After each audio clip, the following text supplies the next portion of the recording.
ஜெபம். எங்களை நேசிக்கிற அருமை தகப்பனே, இந்த நல்ல வேலைக்காக உம்மை நன்றியோடு ஸ்தோத்தரிக்கிறோம். எஸ்அப்பா, எத்தனையோ பேருக்கு கிடைக்கக்கூடாத ஸ்லாக்கிய பாக்கியத்தை நீர் எங்களுக்கு கொடுத்ததற்காக உமக்கு நன்றி ஏசப்பா.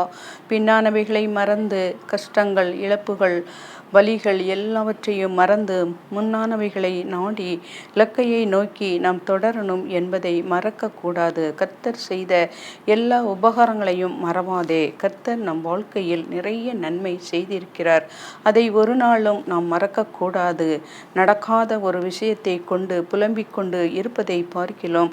நடந்த அநேக காரியத்திற்காக நன்றி உள்ளவர்களாக இருப்போம். ஏசப்போ, இந்த லெந்து நாட்களிலும் தகப்பனே, இந்த எந்தவித சோதனைகள் ஒன்றும் வராதபடிக்கு நீர் எங்களை பாதுகாத்து சுற்றி வேலி அடைத்து கொள்ளுங்க ஏசப்பா. சொந்த பந்தங்கள், பிள்ளைகளின் பிள்ளைகள் எல்லாவற்றையும் இந்த லெந்து நாட்களில் நீங்கள் பரிசுத்தப்படுத்தி பாதுகாத்து கொள்ளுங்க ஏசப்பா.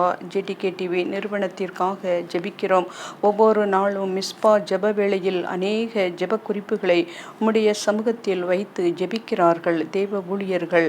எல்லா வியாதிகள், தடைகள், கட்டுகள், வியாபாரத்திற்காக, வியாபாரம் மேன்மை அடைவதற்காக, உயர்கல்வி படித்து வேலை கிடைக்கும்படி ஜெபிக்கிறார்கள். கற்பத்தின் கனிக்காக, திருமண தடைகள் விலகுவதற்காக, தேசத்திற்காக, மிஷினரி ஊழியம், கிராம ஊழியங்கள், சிறுவர் ஊழியங்களுக்காக, தேசத்தில் கொள்ளை நோய்கள், பஞ்சங்கள் வராதபடிக்கு, மதுபானங்கள், குடி, கஞ்சா, பாலியல் தொல்லைகள், சிறு பிள்ளைகள் பாலியல் தொல்லைகளில் இருந்து பாதுகாக்கப்படுவதற்காக ஜெபிக்கிற ஒவ்வொரு ஜெப குறிப்புகளுக்காகவும் உம்முடைய கண்கள் திறந்தவைகளும் உம்முடைய செவிகள் கேட்கவைகளுமாக ஏசப்பா. உம்மால் கூடாத காரியம் ஒன்றுமில்லை. வெளியூர்களில் இருந்து விமானம் மூலம் பிரயாணம் செய்கிறவர்களுக்காக, ஊழியர்களுக்காக, பிஸ்னஸ் பண்ணுகிறவர்களுக்காக ஏசப்பா உம்முடைய சமூகத்தில் ஜெபிக்கிறோம் ஏசப்பா. தேசத்தில் ஒற்றுமை, சமாதானம் நிலவும்படியாக உம்முடைய சமூகத்தில் கெஞ்சி கேட்கிறோம் ஏசப்பா. இன்னும் ஜேடிகே நிறுவனத்தில் உள்ள அம்மா ஐயாவுக்காக, பிள்ளைகளுக்காக ஜெபிக்கிறோம். அவர்கள் திட்டத்தை நிறைவேற்றுங்க ஏசப்பா. வேலை செய்பவர்களுக்காக ஜெபிக்கிறோம். அவர்கள் தகப்பனே, போக்கிலும் வரத்திலும் நீர் கூட இருந்து அவர்களை பாதுகாத்து கொள்ளுங்க. எல்லா தீவினைகளுக்கும் நிலைக்கு பாதுகாத்து கொள்ளுங்க அப்பா. யோபுக்கு உண்டான யாவற்றையும் நீர் பாதுகாத்தது போல நீர் பாதுகாத்து கொள்ளுங்க. எல்லாவற்றையும் உடைய சமூகத்தில் தாழ்த்தி ஒப்பு கொடுக்கிறோம் இயேசுவின் நாமத்தினால். ஆமேன், ஆமேன். கர்த்தருடைய நாமம் மாத்திரம் மகிமைப்படுவதாக. கொல்கதாவி கொலை மரமே, கோராய் மரணம் பாராய் மனமே. கொல்கதாவி கொலை மரமே, கோராய் மரணம் பாராய் மனமே. கோரா மனிதர் கொலை செய்தார், கோர காட்சி பார் மனமே. கோர காட்சி பார் மனமே. கொல்கதாவே கொலை மரமே, கோராய் மரணம் பாராய் மனமே. கந்தை அணிந்தார், நிந்தை சுமந்தார், கள்ள நடுவில் கோலை மரத்தில் எத்தனை மீட்க எத்தனை பாடி எந்தன் ஜீவநாயகா, எந்தன் ஜீவநாயகா. கொல்கதாவே கோலை மரமே, கோராய் மரணம் பாராய் மனமே. என்னை மீட்டு கோலை மரமே, என்னை நான் என்ன செய்வேன்? என்னை உமக்கு ஒப்புவித்தேன், என்றென்றுமாய் நான் வாழ, என்றென்றுமாய் நான் வாழ. கொல்கதாவே கோலை மரமே,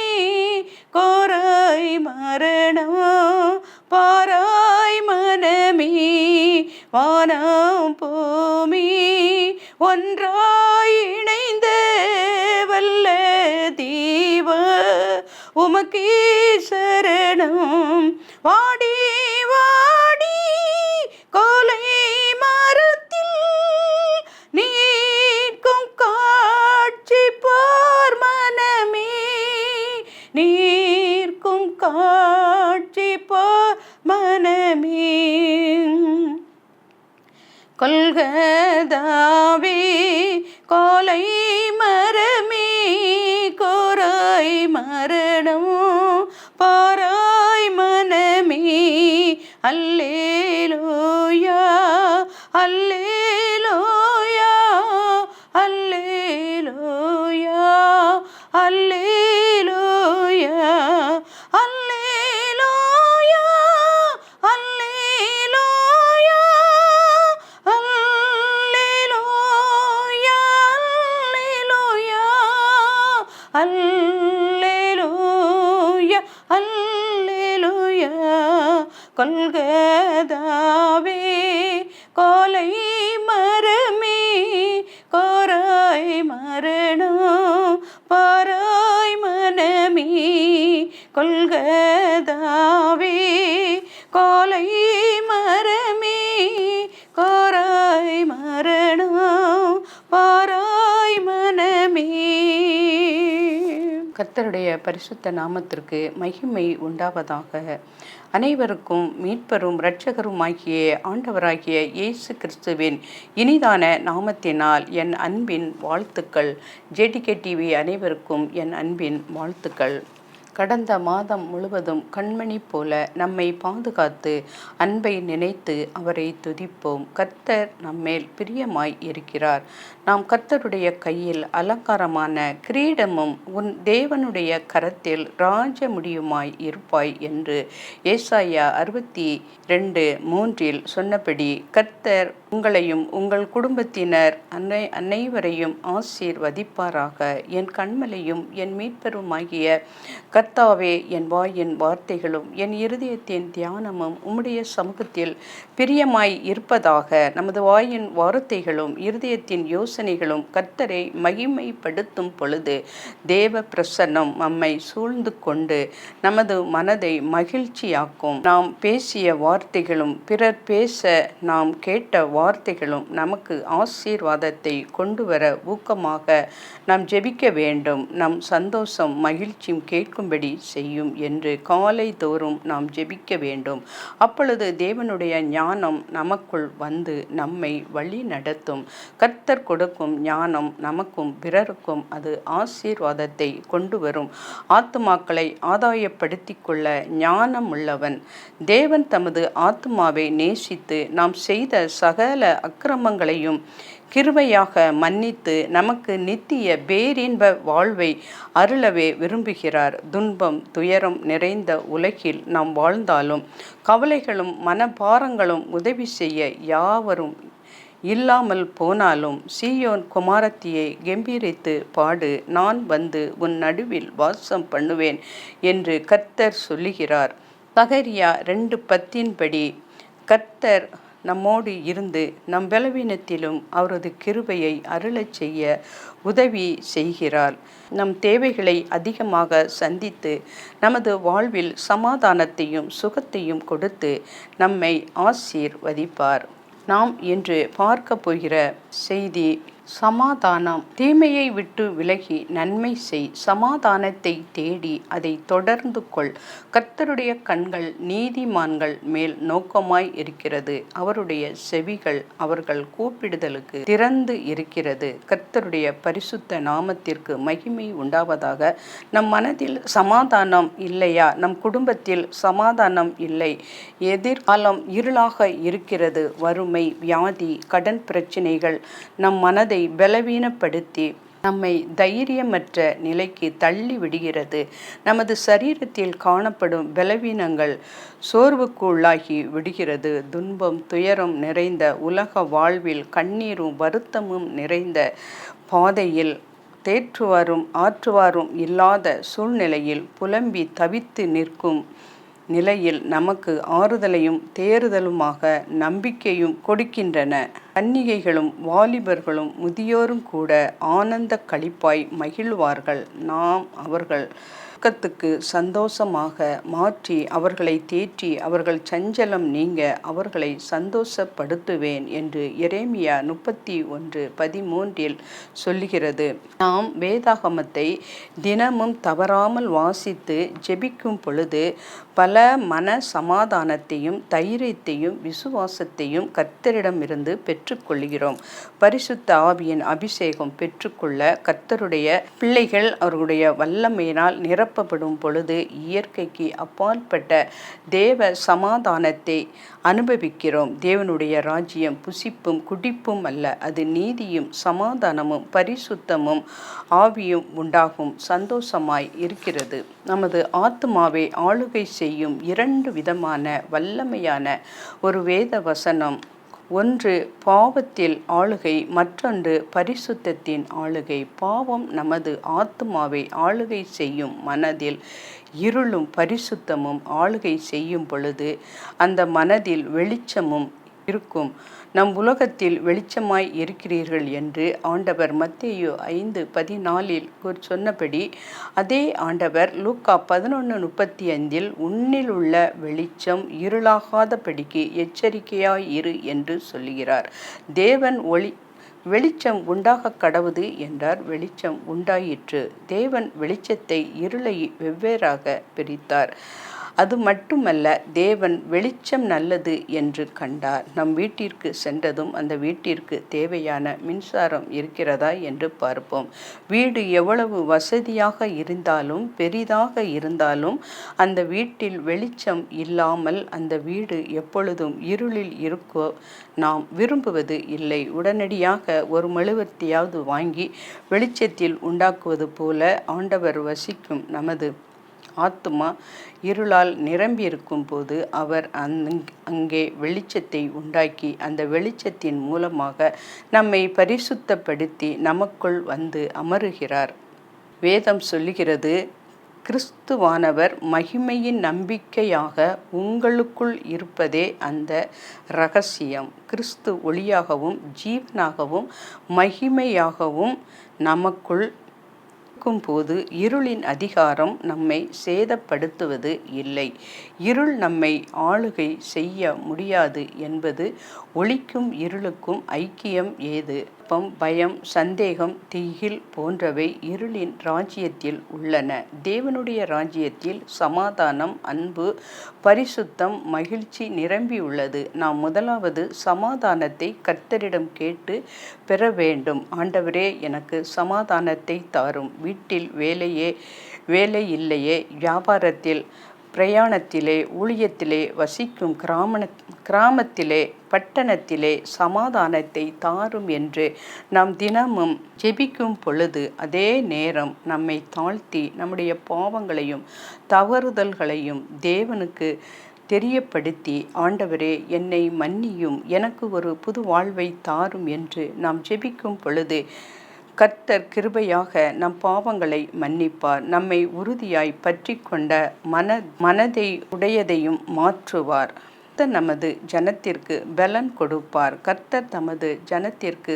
சமாதானத்தை அருளி அவர்களை ஆசீர்வதிப்பார் என்று வாக்குத்தத்தம் செய்தவர் நிச்சயமாக நமக்கு இறங்குவார். நம்மை பலுகி பெருகச் செய்வார். வற்றாத நீரூற்றை போலவும் செழிப்பான தோட்டம் போலவும் நம் வாழ்வை மாற்றுவார். கர்த்தர் நம்மை ஆசீர்வதிப்பார். கர்த்தருடைய பரிசுத்த நாமத்திற்கு நமது வாழ்க்கை முறை மாறும் பொழுது நாம் தேவனோடு நடப்பது எளிதாக இருக்கும்.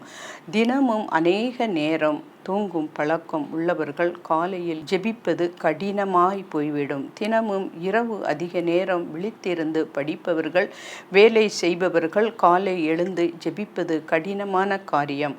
நல்ல பழக்க வழக்கங்கள் நம்மிடம் காணப்படுமானால் கர்த்தருடன் நமது ஆத்துமாவை இணைப்பது எளிதாக. தினமும் வேதம் வாசித்து ஜெபிப்பதை பழக்கமாக கொள்ள வேண்டும். தினமும் கர்த்தரை பாடி துதிப்பதை பழக்கமாக கொள்ள வேண்டும்.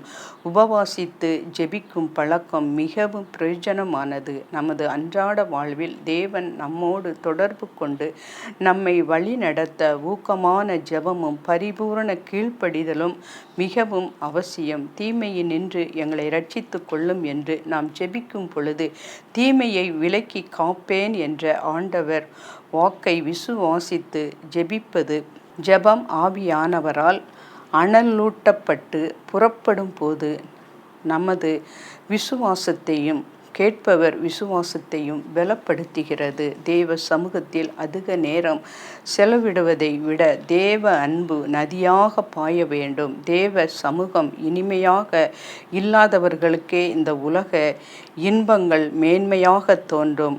நமது சமூகத்தில் பரிபூரண சந்தோஷமும் நித்திய பேரின்பமும் உண்டு. தேவனோடு அவர் வீட்டிலே சென்று அவர் மேஜையில் இருக்கும் தேவ சமூகத்தை மன்னாவை புசிப்பவர்களுக்கு நித்திய பேரின்பம் உண்டு, பரிபூரண சந்தோஷம் உண்டு. தேவ சமூகம் என்பது தனிமையில் நாம் தேவனோடு மகா பரிசுத்த ஸ்தலத்தில் அவரோடு இணைந்திருந்து அவரிடம் கற்றுக்கொள்ளும் பொழுது தேவனோடு பரிசுத்த வல்லமை வெளிப்படும் போது அசுத்தத்தின் வல்லமை தாக்கப்படும்.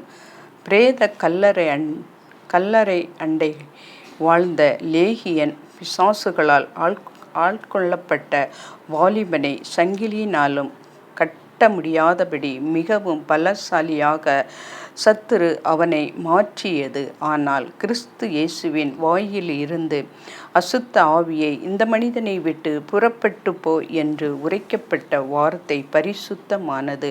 ஆயிரக்கணக்கான சத்துரு ஒன்று சேர்ந்தாலும் அந்த வார்த்தையை எதிர்க்க முடியவில்லை. அவைகள் அலறி ஓடிப்போயின. தேவன் சத்துருவை துரத்தினார். தனது ஜனங்களை அவர் நேசித்தார்.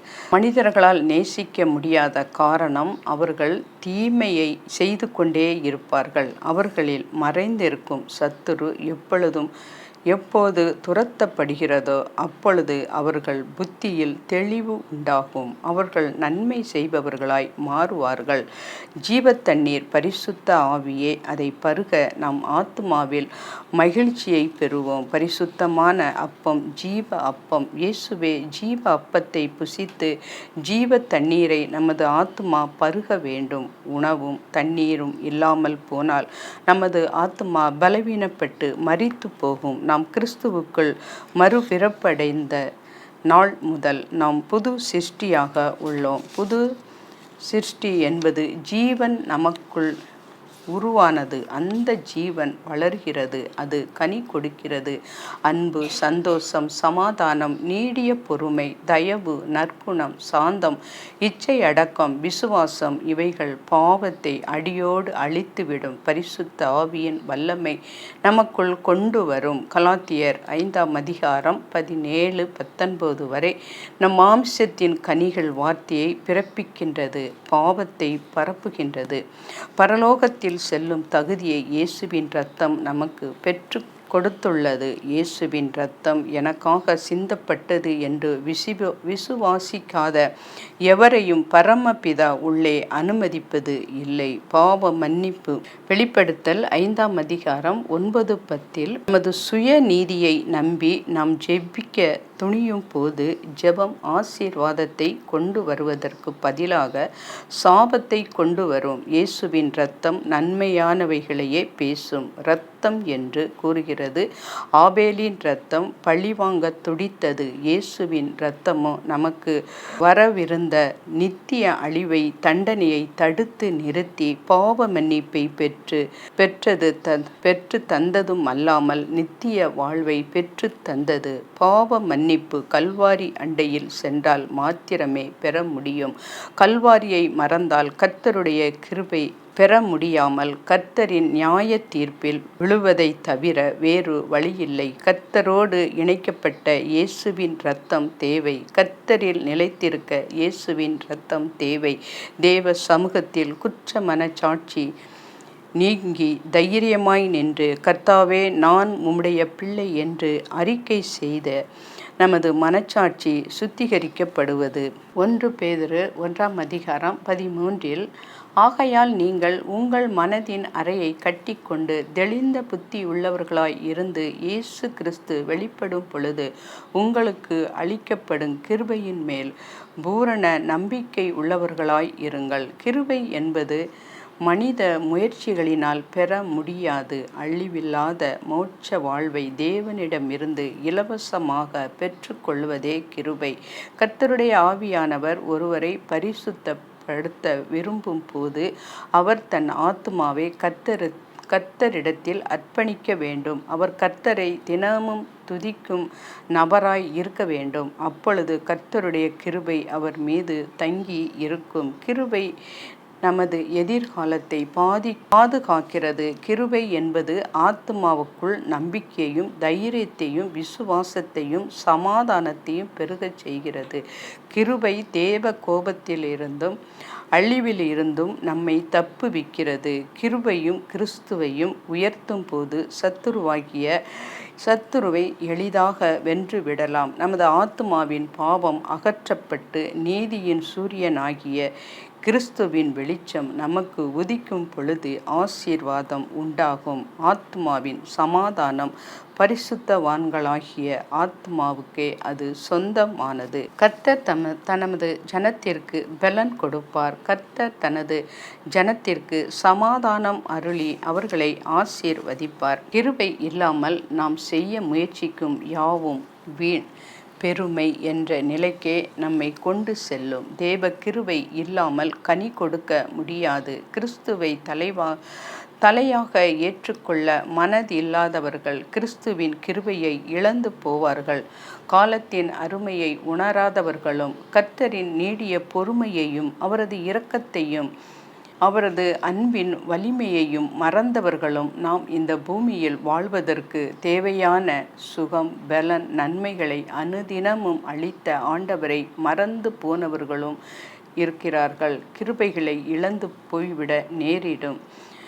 நாம் சிட்சையை சகிக்கிறவர்களாய் இருந்தால் தேவன் நம்மை புத்திரராக எண்ணி நடத்துகிறார். தகப்பன் சிட்சியாத புத்திரன் உண்டோ? எல்லாருக்கும் கிடைக்கும் சிட்சை நமக்கு கிடைத்திருந்தால் நாம் புத்திரராய் இராமல் வேசி பிள்ளைகளாய் இருப்போம். அவர்கள் தங்களுக்கு நலமென்று தோன்றினபடி கொஞ்ச காலம் சிட்சித்தார்கள். இவரோ நம்முடைய பரிசுத்தத்துக்கு நாம் பங்குள்ளவர்களாகும்படி நம்முடைய பிரயோஜனத்துக்கு ஏதுவாக நம்மை சிட்சிக்கிறார். எந்த சிட்சையும் தற்காலத்தில் சந்தோஷமாக காணாமல் துக்கமாய் காணும் ஆகிலும் பிற்காலத்தில் அது பழகினவர்களுக்கு அது நீதியாக சமாதானமான பலனை தரும். நம் பாதங்களுக்கு வழியை செவ்வைப்படுத்தும். ஏனென்றால் பிற்பாடு அவன் ஆசீர்வாதத்தை சுதந்தரித்து கொள்ள விரும்பியும் ஆகாதவன் என்று தள்ளப்பட்டதை அறிவீர்கள்.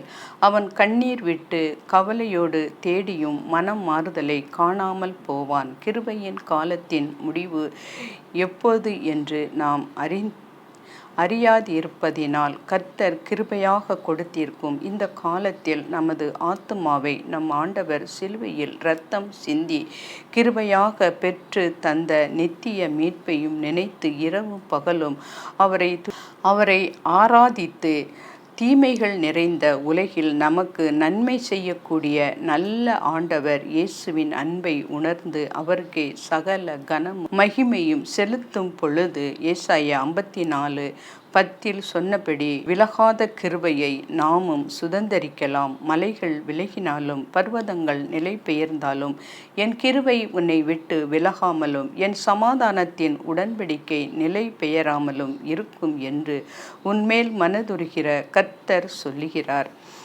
நாம் மிகவும் ஆசீர்வாதமானவர்கள். சிலர் பொருளாதார ரீதியில் சிலர் ஆவிக்குரிய ரீதியில் ஆசீர்வதிக்கப்படுவார்கள். சிலரிடம் நிறைய ஐஸ்வர்யம் உண்டு. விசுவாசம் கடுகளவும் இருக்காது. விசுவாசம் நாம் வைத்து இருக்கும் தங்கத்தை விட மேலானது. முதலாவது நாம் பாவத்தில் விழாமல் நம்மை தடுப்பதற்காக நமது நன்மைக்காகவே தருகிறார். ஆதியாகமம் 20:6 படி இரண்டாவது நாம் சத்துருக்கள் இடம் சிக்கிக் கொள்ளாதபடி நம்மை பாதுகாப்பதற்காகவே தருகிறார். கிறிஸ்துவின் கிருபை இல்லாமல் கிருபையின் ஆவியை பெற முடியாது.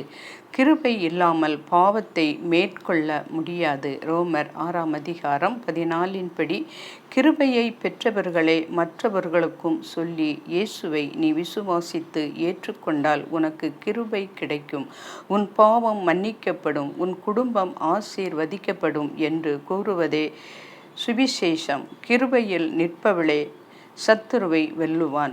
கிருபையை இழந்தவர்கள் உபவாசித்து ஜெபித்து கிருபையை மறுபடியும் பெற்று கொள்ளணும்.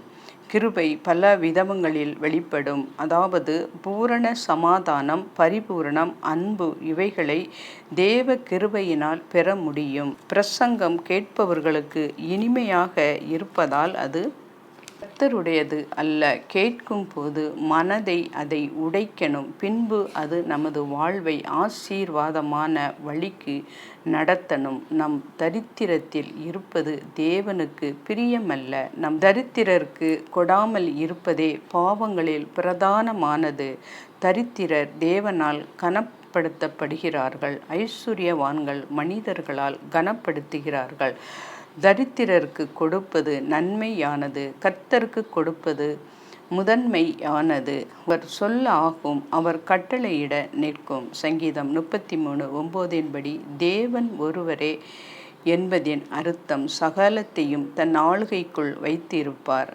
தேவனின் கட்டளையின்றி சத்துரு செயல்பட முடியாது. அதுபோல மனிதர்களும் அவருடைய கட்டுப்பாட்டில் உள்ளவர்கள். நோவா பேழை காக்கப்பட்ட போது உலகத்தை அவர் அழித்த போதும் கிருபையாய் நோவா குடும்பத்தை காப்பாற்றினார். அதுபோல உலகத்தின் முடிவிலே கிருபையாக கிறிஸ்துவுக்குள் வாழ்பவர்கள் காக்கப்படுவார்கள். கிறிஸ்து இல்லாமல் நாம் நகரத்திற்கு தப்புவது இயலாத காரியம். தேவன் தம்முடைய ஒரே பேரான குமாரனை விசுவாசிக்கிறவன் எவனோ அவன் கெட்டு போகாமல் நித்திய ஜீவனை அடையும்படிக்கு அவரை தந்தருளி இவ்வளவாய் உலகத்தில் அன்பு கூர்ந்தார். சிலுவை நாதரை மறந்து போனவர்கள் கண்டது உடனே மெய் சமாதானத்தை பரிசுத்தமாக்கும் உடன்படிக்கையின் இரத்தத்தை பரியாசம் பண்ணினோர் வாழ்வது இல்லை. தேவனுடைய குமாரனை காலின் கீழ் மிதித்து தன்னை பரிசுத்தம் செய்து உடன்படிக்கையின் இரத்தத்தை அசுத்தமென்று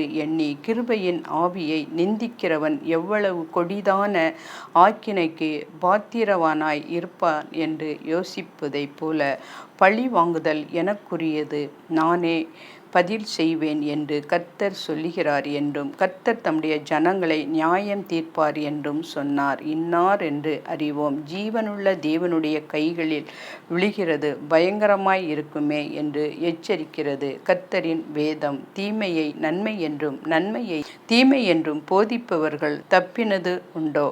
ஏசாயா 5:20 படி பாவத்தை பரிசுத்தம் என்றும் பரிசுத்தத்தை அசுத்தம் என்றும் பிரசங்கிப்பவர்கள் தப்ப முடியாது. கர்த்தரின் வழியை காண விரும்பாதவன் சத்துருவின் கையில் சிக்குண்டு மாழ்வான். கர்த்தரின் மகிமையை காணும் கண்கள் தேவை. கர்த்தரின் அன்பை உணரும் இருதயம் தேவை. ஆண்டவருக்கு முன் முழங்காலை முடக்கும் ஞானம் தேவை. தானியேல் 6:10 படி பரிசுத்தமான வேதத்தை ஆர்வமாக தேடும் வாஞ்சை தேவை. மனதில் வரும் குழப்பங்கள், பாவத்தின் விளைவினால் வரும் சாபங்கள், மனதில் உண்டாகும் தெய்வீக சமாதானமே தேவ கிருபையினால் கிடைக்கும் மேலான ஆசீர்வாதங்களில் பிரதானமானது. கர்த்தரின் பார்வை பேதுருவின் பின்மாற்றத்திலிருந்து மீட்டெடுத்து கர்த்தராகிய இயேசுவின் கண்களில் இருந்து புறப்பட்ட அக்கினி ஜுவாலைகளே பேதுருவை துரத்தி அடித்து பரிசுத்தத்தின் கண்களே பரிசுத்தவான்களை உருவாக்கியது. பரிசுத்தரின் வேதமே பரிசுத்தமான தேவனை உலகிற்கு காட்டுகிறது. பரிசுத்தமான ஆவி ஆனவரை சபைகளை மீட்டெடுக்கிறார். பரிசுத்தமான சபைகளை பரலோக ராஜா கனப்படுத்தி மகிழ்கிறார். பரிசுத்தமில்லாத தேவ பிரசன்னம் உணர்த்தப்படுவதும் இல்லை. பரிசுத்த பரலோகத்தில் மனதில் பாவம் படுத்து உறங்கும். பரிசுத்த அக்கினி எரியும். மனதில் அது செத்து மடியும். பரிசுத்தமே தேவனின் வல்லமை. அதை நாடுபவரே அது அவரது மக்கள். பரிசுத்தமே பரலோகத்தின் அஸ்திபாரம். பரிசுத்தமே அதன் அலங்கார வஸ்திரம். தேவ தூதர்கள் எல்லாரும் பரிசுத்தர் பரிசுத்தர் பரிசுத்தர் என்று ஓயாமல் துதிக்க காரணம், வெளிப்படுத்தல் 4:8 பரிசுத்தத்தையே அவர்கள் விரும்புவார்கள். பரிசுத்தம் இல்லாமல் ஒருவனும் கர்த்தரை தரிசிப்பது இல்லை என்கிறது கர்த்தரின் வேதம் சொல்லுகிறது. கர்த்தர் நம்மை ஆசீர்வதிப்பாராக. ஆமேன்.